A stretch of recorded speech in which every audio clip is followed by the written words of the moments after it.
Hawaii was a paradise full of riches that everyone wanted to get their hands on, and this will be a reoccurring theme. So by 1791, a king by the name of Kamehameha, I'm so sorry, I know I got that wrong, but Kamehameha, no disrespect, ascended to the throne. He was a well-liked king because he always said he cared for the Hawaiian people first and foremost, but also he had an eye towards the future. You see, Kamehameha knew that there were outsiders coming. And not only was Hawaii on a trade route, it was full of money-making potential. From fertile farmlands to pearls to whales that could be killed for oil. I mean, the possibilities were endless. And not only this, but missionaries were making their rounds as well. One thing the British realized while they were living on Hawaiian land was how easy it was to grow sugarcane, which is a hot commodity. Other than being where sugar comes from, sugar cane's used for all sorts of stuff. I mean, from baking bread to making alcohol, So they set up huge plantations all over the place and started growing this stuff, and it sold like crazy. Suddenly, the sugar industry was exploding and attracting people from all parts of the globe. Because money, money. Of course, you get it, money. So instead of constantly being at war with the outsiders, the king decided to treat them with respect and let them live on their land. But that's not how the outsiders saw it. They took it to mean that Hawaiians had given them the land and in doing so, given them control. And things would stay like this for a while. And over time, the colonizers positioned themselves to take the land out from under the Hawaiians. The king had started to notice some of the shady planning these guests were putting into place. So in 1840, in order to maintain control, the new Hawaiian king decided to change the way Hawaii was run. Now, he modeled the new system on the United States Congress. So this king is doing everything he can to preserve peace and make sure they don't lose their power to outside forces. Because people are coming trying to snatch shit up, okay? So now, there's this new congressional system in place that occupiers in Hawaii see a way to have even more say in the government. They had already shown their influence by doing things like banning hula dancing in Hawaii. And not just hula dancing, a lot of traditional Hawaiian culture was also forbidden, which makes absolutely no sense. Even the Hawaiian language started getting banned in schools. But the occupiers wanted more than simply banning things. A lot of these occupiers were from the United States, so they started to send letters back to the US government saying stuff like, hey, hi, how's it going? What's up? Nothing much here. We should try and figure out a way to take this land. There's a ton of resources out here and we can make a lot of money. So the occupiers asked for a sit-down meeting with the king and they had a proposition. They proposed to the king that Hawaii become part of the United States. They told the king if Hawaii was part of the US, the military would be able to protect them from occupation. Oh, but wait, wasn't the United States military currently the ones doing the occupying? The king considers this, but because he cared about preserving the independence of Hawaii and its culture, he says, thanks, but we're good. We're doing just fine. Well, this does not go over so well with the occupiers because they will only take a yes for an answer. Because as you've probably gathered from past episodes here on Dark History, when you tell a person no, especially in the 1800s, shit does not go over too well. Oh no, it does not. So these occupiers did what occupiers do best when they don't get their way. They kick, they scream, they cry, they huff and puff, and then they start screaming about corruption and told anyone who would listen that the government needed to change. So to take care of this, the occupiers decided to create a secret society called the Hawaiian League. The Hawaiian League was focused on completely overthrowing the government and rebuilding it from the ground up. Some may even call this a coup. AKA when people take over the government. Thank you. But there was one guy who really led the charge and became the worst thing to happen to Hawaii. Enter to the scene, Sanford B. Dole. So let's talk about Sanford Dole. Mr. Dole. It sounds familiar, doesn't it? Well, he was born in Hawaii in 1844. Now, you may recognize the name Dole because of the Pineapple Company. Now, that wasn't Sanford, but the Pineapple Man was his cousin, small world, and Sanford did help his cousin a little. Anyway, Sanford's parents were American missionaries from Maine, and he grew up in Hawaii.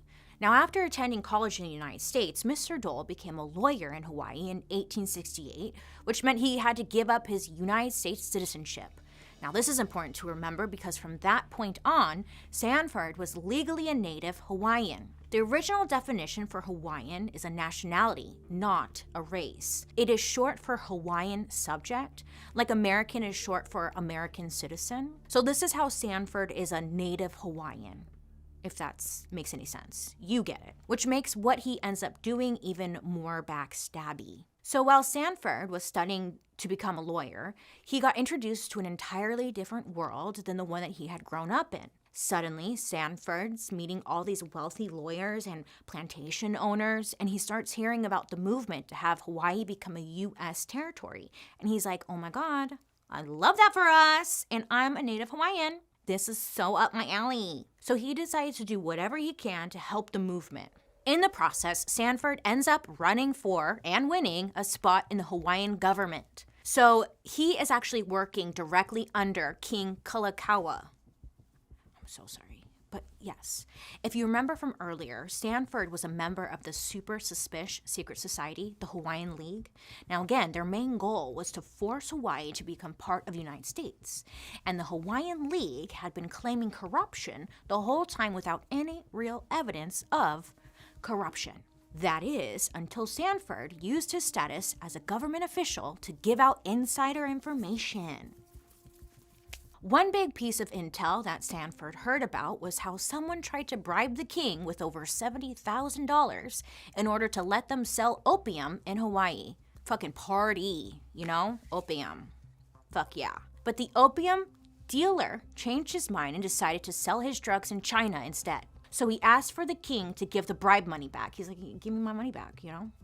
You didn't do anything for me. Now to the secret Hawaiian society, this was proof of all the corruption within the Hawaiian government. So things start to get messy for King Kalakaua. Now he discovered members of his cabinet were attending town hall meetings that discussed the king's corruption. So there's just people going behind his back, doing him dirty.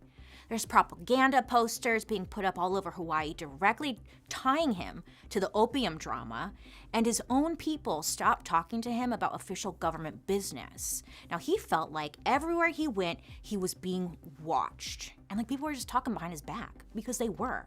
And it turns out, he was right to feel paranoid because one day in June 1887, Sanford Dole, the Hawaiian League, and an armed militia called the Honolulu Rifles stormed the king's palace. This was a straight-up rebellion now, and there wasn't a damn thing King Kalakaua could do about it.